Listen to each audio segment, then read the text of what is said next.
মাহফিলের প্রধান অতিথি, বাংলাদেশ জামাত ইসলামী মনোনীত এমপি প্রার্থী, না শব্দটা ঠিক হয়, বাংলাদেশ জামাত ইসলামী থেকে ৩০০ জনকে যে এমপির ঘোষণা দেওয়া হয়েছে, এরা কেউ পদপ্রার্থী নয়, সব নমিনি।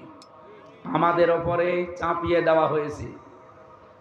এই ৩০০ নমিনি যারা আছে, কেউ যদি জোর করে বলে যে আমারে দেওয়া লাগবে, তারে ভোট দেওয়া যায়।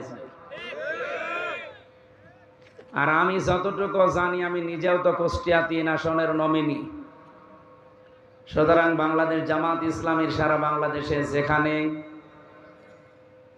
মনোনীত এমপি প্রার্থী বলবেন না, লিখবেন না, বাংলাদেশ জামাত ইসলামী থেকে মনোনীত নমিনি। এটা আপনারা এই নিয়ম নীতি জানেন কিনা জানি না, উনি জোর করে কিন্তু আসেন না। ওনার এই আসনে থানা আছে ৩টা, এই ৩ থানায় যত রোকন আছে তাদের ভোট হয় গোপনে। এই ভোট বাক্সে সবচাইতে বেশি ওনার নাম এসেছে, এই কারণে তার নাম এখানে দেওয়া। হয়তো উনি যদি অন্য দলের মতো গলা বাড়িয়ে বলে আমারেও দেওয়া লাগবে।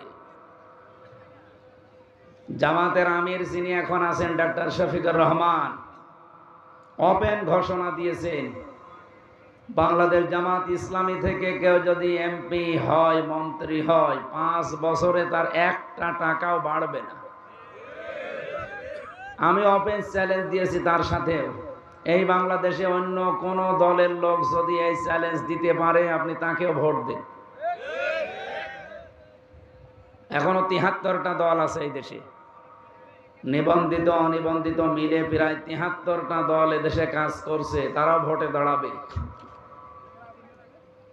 অন্য কোন দলকে ঘোষণা দিতে বলেন তো দেখি।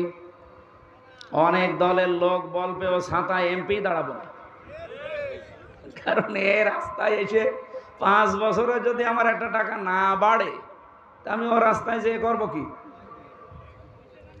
আমার কুষ্টিয়ায় যিনি আছেন, উনি ঘোষণা দিয়েছেন দরকার হয় 50 কোটি টাকা খরচ করব, তাও এই সিট আমার লাগবে।